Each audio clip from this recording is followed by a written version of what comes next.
earlier. You were saying how there was the spike on 9/11 a little bit before that first plane hit the tower, which sort of begs this interesting question: is like, have there been some, I guess, meaningful speculations around what that spike represented? I mean, it felt like consciousness was sort of tapping into something prior to it actually happening on a global level, which makes me think a little bit about, I know HeartMath's research kind of suggests that the heart has an intuitive intelligence that I think can sense events, don't quote me, but I think it's somewhere in the range of 3 to 4 seconds prior to it happening, but we're talking 2 hours here on a global consciousness level. What sort of speculations have been there around what that was exactly?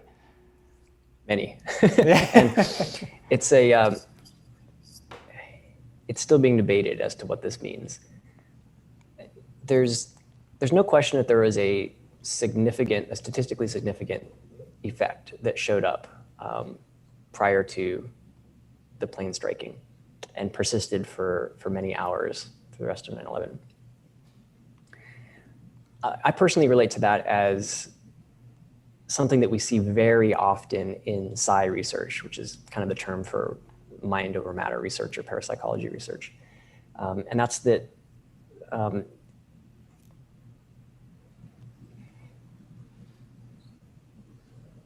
time-delayed events are very common. So you can do an experiment where you would try to attempt to affect a random number generator slightly in the future or slightly in the past, and you can have the same sort of results. So the time domain of these things doesn't seem to be quite as relevant as it is in normal forces that we think about. There was experiments by Spottiswoode and May and later Daryl Bem at Cornell. Daryl Bem is like one of the grandfathers of modern sociology. He's the man. And what he did is he hooked participants up to a device that read basically the muscular tension in their finger. And he showed them a series of images, and those images ranged from a pastoral picture, some forests, a happy dog, and then occasionally at random times, one of those images would be something provocative, like a violent scene or a naked woman or something like that. And he found that the participants' fingers would tense up in the seconds before being shown one of the provocative images.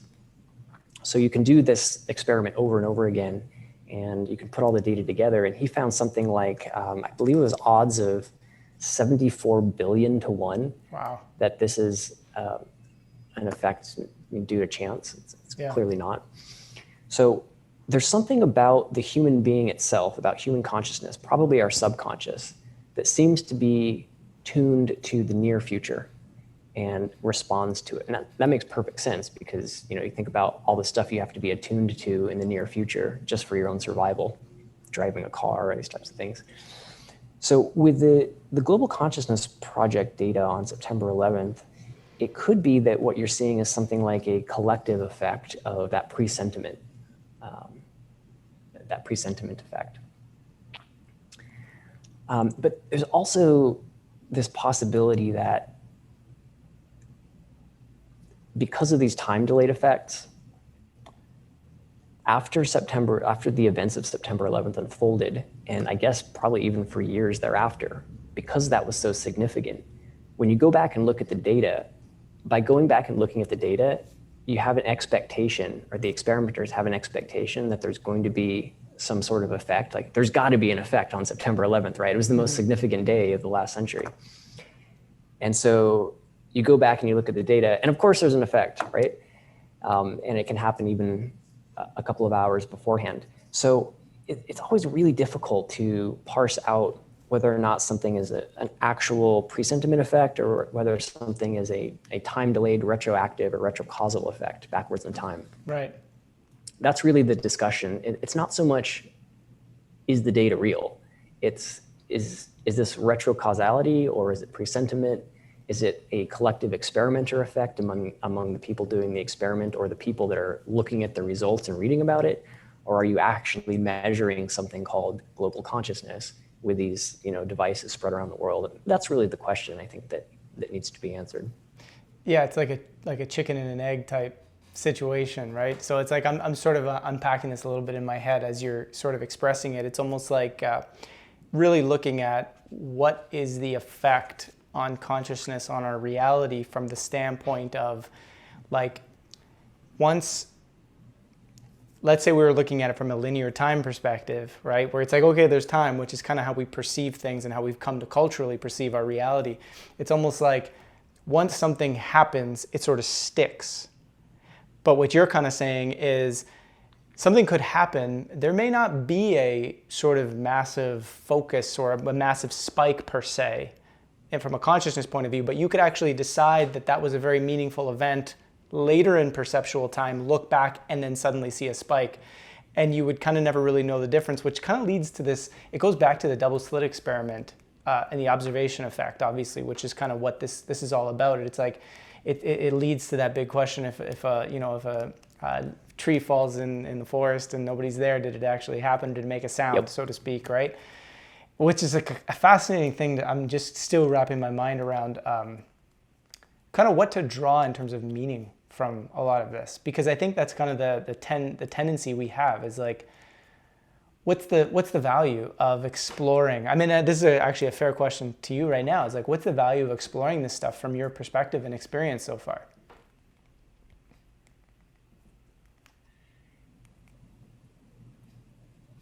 I think that science is not a substitute for truth. And that sounds like kind of a crazy thing to say, but I'll explain. I think that the truth is something that should free you. When you hear the truth, you should have a sense of being freed somehow, right? Freed from incorrect assumptions or freed from uncertainty. And science doesn't do that. Science, if done properly, it produces data. It can show you objective facts, but it only points at a truth that is metaphysical. And what I mean by that is that the meaning of experiments, the meaning of science, the meaningfulness of it comes from us, right? So it comes from our interpretation. I think that there's a tendency to conflate science with truth, and Lord knows that we need more science and objective reasoning in the world, absolutely. But it doesn't tell you, it shouldn't tell you what its meaningfulness is. Yeah. If there was any one thing after decades and decades of psi research that would tell somebody when to know if you're getting an effect and when effects will show up, it's meaningfulness. So like anomalies or effects really accumulate around meaningfulness in an experiment. That's true not just of random number generators, but probably true of every experiment that any scientist does, period. If it's meaningful to them, then you're generally going to get effects surrounding it. They don't want to admit that, but it's probably very true. Jonathan Schooler, I believe he's at Santa Cruz or Santa Barbara. He did some profound work looking at decline effects. So a decline effect is where you'll do an experiment for the first time and you get amazing results. And then this is true of psychology, biology, right, whatever. And then you'll do it a few more times and the effects decline, right? Kind of reverts back to the mean, if you will, or to no effect. Mm-hmm. So a traditional way of looking at that would be, oh, well, it didn't survive replication. Right. You thought you did something wrong in the experiment, and so you're not getting the same effects. A consciousness meaningfulness perspective, however, would interpret that completely differently and would say, look, you as the experimenter are really excited because you thought you were a clever guy and you were going to reveal something, that was going to be career making. And so you did this experiment. Of course it worked. Of course it worked. The first time you do something is often very successful, right? And but then the second and third time when the meaningness subsides, the effects decline. So, I mean, that's really the big thing that I've learned in all of this stuff, is that you cannot divorce the experimenter from the experiment. And we, like, our minds and we're inclined to try to believe and interpret things a certain way and to hold on to our beliefs about things and interpretations a certain way because they connect to our other meaningfulness systems. And those are really powerful and they can generate results, but it's not necessarily what you think it is. I'll tell you a funny story about this. About 10 years ago, Buddy and I were trying to figure out how to create a psychic machine. In other words, one of the problems of trying to get reliable psychic information from a human psychic is that, well, it's got reliability problems. So they don't always, they inject all of their own assumptions and interpretations into it. And so you're not really sure where the true signal, the psychic signal is, and where interpretation, like, left brain interpretation of things are that can become wrong. So if you could remove the human from it and just have a machine that was somehow a psychic machine tapped into, the quantum field or whatever it is that sort of connects us, then maybe you could have much more reliable psychic information. Maybe you could even sort of predict the future. So we were thinking about how to do this. And we thought about this experiment that I just mentioned with Spottiswoode and May and Daryl Bem, where they were measuring the subtle clenching of our muscles prior to being shown a provocative image. Like, that's it. We're going to have a machine that's going to react somehow to an event in the future that's going to scare it. So like, okay, how do we scare a machine? Suppose you could hit it, or you could shock it, or dump water on it, and you sort of measure the machine and see if it freaks out prior to being, shocked or scared or something. And figure that actually the way you would do it is you'd pull the power. That's how you kill an electric machine, is that you just cut the power. One question, just to interject on that. Is this also, in essence, trying to determine whether or not that machine is, in a sense, self-aware? Yeah. Right. Yeah. So to build a psychic machine is also to build a conscious machine. Right. Right. Yeah. But without presumably anyway, without the psychology involved, right, which kind of messes up the psychic signal, then the idea is that you probably get like pure signal from it or something. We're just playing here, right? Yeah. So anyway, so we took this random number generator and we built a system that recorded its output, so it's constantly outputting ones and zeros. And then we have this other random system that at random times just suddenly cuts the power to the first one. So that there's no way of telling when the power is going to be cut, but we're recording the output of like the victim, if you will. Right. So I leave this thing running overnight and I come back in the morning and I look at the data and the power has been cut like 3 or 4 times during the night. Then I look at the output of the random number generator, and within 2 or 3 seconds before the power is cut, there's this huge drop. Like it just goes 0, 0, 0, 0, 0, 0, 0, 0, 0, 0, 0, like tons of zeros, right? And you put them all together, so you line up all the moments in which the power is cut with all of the data and like the minutes or seconds before the power is cut.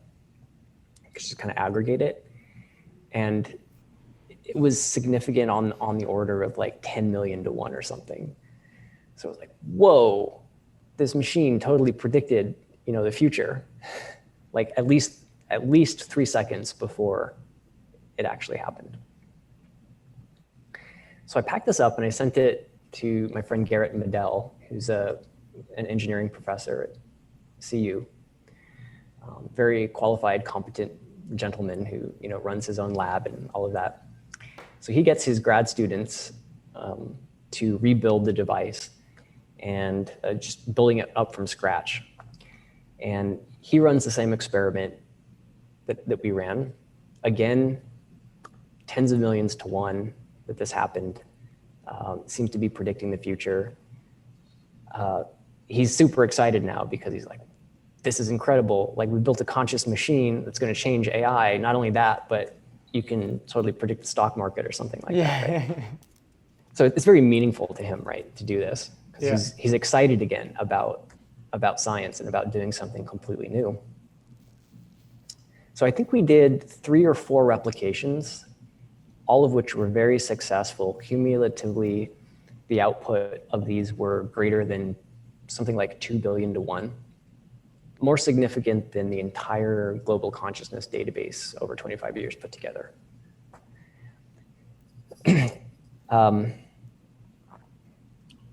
So now he moves into this, psychologically, he moves into this next phase of, well, the meaningfulness is reduced. And it's more about how do we, like, where do we go from here? So what are the nuts and bolts of this? Does another experiment, no results. Does another experiment, no results. Changes everything back to the way it used to be. Another experiment, nothing. To this day, it's never worked since. So it declined, it went, from crazy significance and declined down into indistinguishable from chance. So how do you interpret that? Well, did we change some variable in the experiment? Did we use different devices? No. Like, you could go down the list of things and it's not there. The only change is the psychology, and in particular the meaningfulness of the experimenters involved that declined and that produced the decline.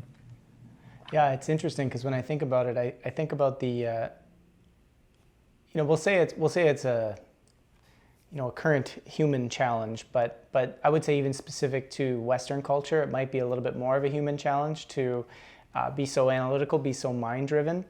And almost the feeling that I got when I was listening to what you were saying, just kind of paying attention to just even the subtleness of like what I was feeling listening to it, I was like, if we assume there is a field of consciousness that does connect us all and that is inherently, connected to everything, and if that field of consciousness is aware and intelligent, and if its tendency is towards evolution, like constant evolution, then you might assume that if the wholeness of that is observing, in a sense, the individual experience, this is kind of complex in terms of like, how would it be separate from the whole? But what I'm kind of saying? Like, if almost the collective consciousness aspect of it is somehow able to tap in or observe the sort of individual experience of wanting to explore consciousness, and if in a sense it knew that the current experience of humans at that moment was that of tendency towards pure logical exploration, it would provide, or it would allow results that allow the human to come to terms with the fact that there's something more than just the mind, that there is a conscious relationship, to which should be enough to say, we're something deeper, i.e. we're evolving. But then the human, through free will, steps back into identifying back with the mind, but there's no more purpose anymore to show meaningfulness because it was already there. You're just kind of now in overkill mode. That's kind of the feeling that I got when I was listening to it. Any thoughts on that? Oh yeah, well, okay, so there's a reason why meditation teachers and gurus will tell you not to focus on the cities or the weird phenomena or sensations that happen. Don't get caught up in that, because you'll have this profound experience and then the next day you'll go try to recreate that and it's not there. Like, you can't because the point isn't to try to recreate these experiences that were meaningful to you in the past. Right. If you're doing that, you're not learning from them. The point is to stay in touch with the pure awareness that is you, right? Present moment. And all those other phenomena and meaningfulness, that's great, but they're time sensitive, right? So there's a deeper point here, like what you're saying, which is to, in this sort of trickster way, which is to get you to think that you've really uncovered something that is different from something pure, like your pure awareness or pure consciousness. Or maybe some sort of pure path, and it will lead you through this meaningfulness phenomena, it will lead you astray, and you're going to follow it, and you should follow it in the beginning, if only to know that it was actually you all along that you were Right. chasing. Yeah. People often ask me, with this entangled app, looking at collective consciousness that you want to do, don't you think that the military or like the CIA or something is going to appropriate it or try to take it over? And I mean, I don't know, certainly not entangled, but with respect to the military or intelligence agencies' interest in these subject matters, their interest in the subject matters is going to be, how do we amplify it? How do we amplify the psychic signal, the telekinesis or the psychokinesis or whatever? And so they're going to create these, these black programs that are well-funded to try to get people to, reproduce these phenomena. And they're going to tweak something, change some variable, and get some sort of effect. And they're like, aha, we figured it out. Yeah. And then they're going to pursue that a little bit more, and then it's going to go away. And then, oh shit, if we do this other thing, then we're going to get a stronger effect. Now we figured it out. And they're going to, so basically you're going to keep following this stuff and keep following this stuff until the point where you realize that you're just chasing your own tail of meaningfulness. And you're going to end up exactly where you were. So I actually don't think that these programs have really developed much beyond where everyone else is, to be honest. Yeah. I certainly believe that they've tried, but I actually don't think that they're further along than is assumed maybe in the conspiracy community. Yeah, and that brings up an interesting question that I've been people who are watching this may be like, yeah, Joe, you've been talking about this the last few videos.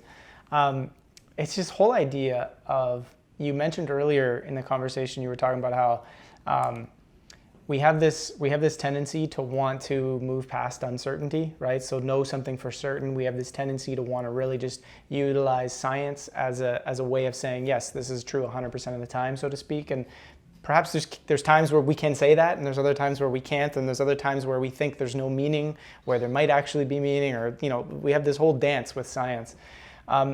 But it leads to this sort of interesting moment, because while you were finishing that sentence, you also stated that the world does need a little bit more reasoning, a little bit more logic, a little bit more critical thinking, if you will. We seem to be in a time of, especially even with COVID, but certainly prior to COVID as well, where controversial ideas, or what are called conspiracy theories, or alternative versions of history, reality, facts about current events, seem to be like extremely popular amongst people. I know we've been doing this work for a long time, but it's like, it almost feels like there's a whole other mass of people that are kind of saying, you know what, I'm really listening right now. And I've kind of observed something that's really hitting me like a 2x4 in the head. And it's kind of been lightly tapping me for like a year. And now it's like, you know what I'm saying? Which is why I'm talking about it lately. But it's this idea of it almost feels as though a lot of there's no real easy way to define this, so I'm going to just do my best to contextualize it, but there's almost like this like alternative or conspiracy type community, right, that I'm really recognizing like has kind of thrown critical thinking to the wind. And I'm not saying it's all people. I'm saying there's a large amount of people where it's almost like they're not critically thinking anymore because they've decided on what the truth is. And so you kind of have mainstream media and alternative media say, right? And on one hand, we're getting a narrative that's like, from the mainstream, perhaps it's like, we know it's compromised, there's corruption involved, so on and so forth, so we're looking for more. And the alternative community has, in some ways, kind of become just as ideological as the mainstream community, but about different things. Because there's this sense that we want to be certain about exactly what's going on. And like, I'm curious to get like some of your take on this, because I just feel as though we're at a critical juncture where we absolutely need to be having these important conversations, yet we're kind of leaning towards pretending like we know so many things so certainly about how our world works and who's running it and what's going on, when in reality there's a lot more uncertainty that we need to admit to in order to really make sense of what's going on. So much to say there. It's true that just because we might have knowledge of the conspiracy world doesn't mean that we're awake. Absolutely. A proper awakening is something that happens inside you, and it doesn't deal with particular pieces of information that can trigger it, right? But it's I mean, you could say it's learning to think for yourself, but actually I think what it is it's to become awake, right? Is to be aware of when it's not you that's doing the thinking inside your head. Right. Something like that, right? Yeah. Yes, there's definitely been a lot more people that are trying to find answers, and they're finding answers in let's say broadly the conspiracy of the alternative world for a couple of reasons. One is that if you're going by the mainstream and you're trying to figure out why things are happening, good luck. There's no way that you're going to make sense of this, let alone predict what's coming next. However, if you do kind of come from an inculcation in the conspiracy world, everything makes sense. Yeah. It all makes perfect sense. It makes so much sense you can predict what's going to happen next, right? So, and that's because a lot of it is true. And it's the only thing that is consistent in a world of complete chaos for people right now. And so, of course, they're gravitating to it. And they're also being told, don't look there, don't look there. Right. Ban everything, right? So, you know, we know what that means. But just because it's unconventional and conspiracy stuff doesn't make it true. Just because you know these things doesn't mean you're awake. Right. Sorry, it's just not that easy. Right. And I know that because I've made mistakes before, and I continue to make them in this regard. One thing that let's COVID or the riots or just whatever. Let's say one thing that 2020 has done for us, not just to us, but for us, is that it has pulled back the curtain in the world, and it's shown you the real quality of the people around you. It's shown you the character of your local politicians. It's shown you what the foundations of your society are built upon. Yeah. And to me, and it ain't healthy. It's not as healthy as the polished veneer would indicate with that curtain not pulled back. Yeah. Okay, so it's important to look at these things because these were problems that existed way before 2020. Yeah. One thing that it has shown me is the degree to which trauma is boiling under the surface for so many people. Individual traumas and collective traumas. It's one thing to think that you understand your neighbors, your family, your coworkers, the people close to you when everything is copacetic. But the stuff that is the real driver of their personality and their perspective comes to the surface in trying times. Yeah. Where do you even start with the trauma stuff? I think that human beings are largely traumatized in different ways. Some people deal with it better than others. Some people have done a lot of internal work, or they've sensed that they had to do internal work through yoga and meditation and eating right and religious conviction and just whatever it is that helps you deal with trauma.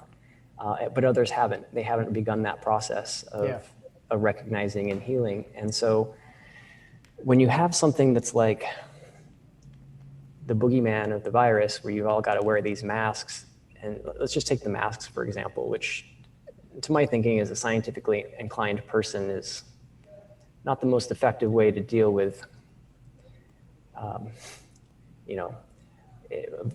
viral contagion. But there's other people that are deer in the headlights, man. You see it in their eyes. Their eyes are terrified. Yeah. Not only do they have masks on, but they've got gloves on. They've got a welding mask on.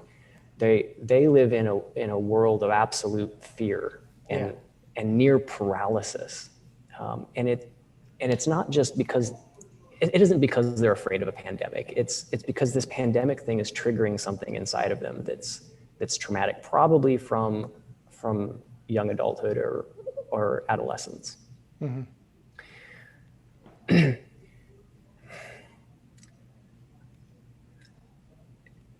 You know, we still, particularly older generations, they were hit as children, right? They were spanked as kids, or worse, right? Our parents treated their kids with threats of abandonment if they were asking too many questions, with being physically hit if they did something wrong. And it's hard for us to put ourselves back into the mind of a child as an adult, because as an adult, a spanking doesn't mean anything. The words that we say as an adult, it doesn't really connect with us. But as a kid, they're catastrophic. Yeah. They're super catastrophic. And, if you grow up with parents that have this attitude towards you of,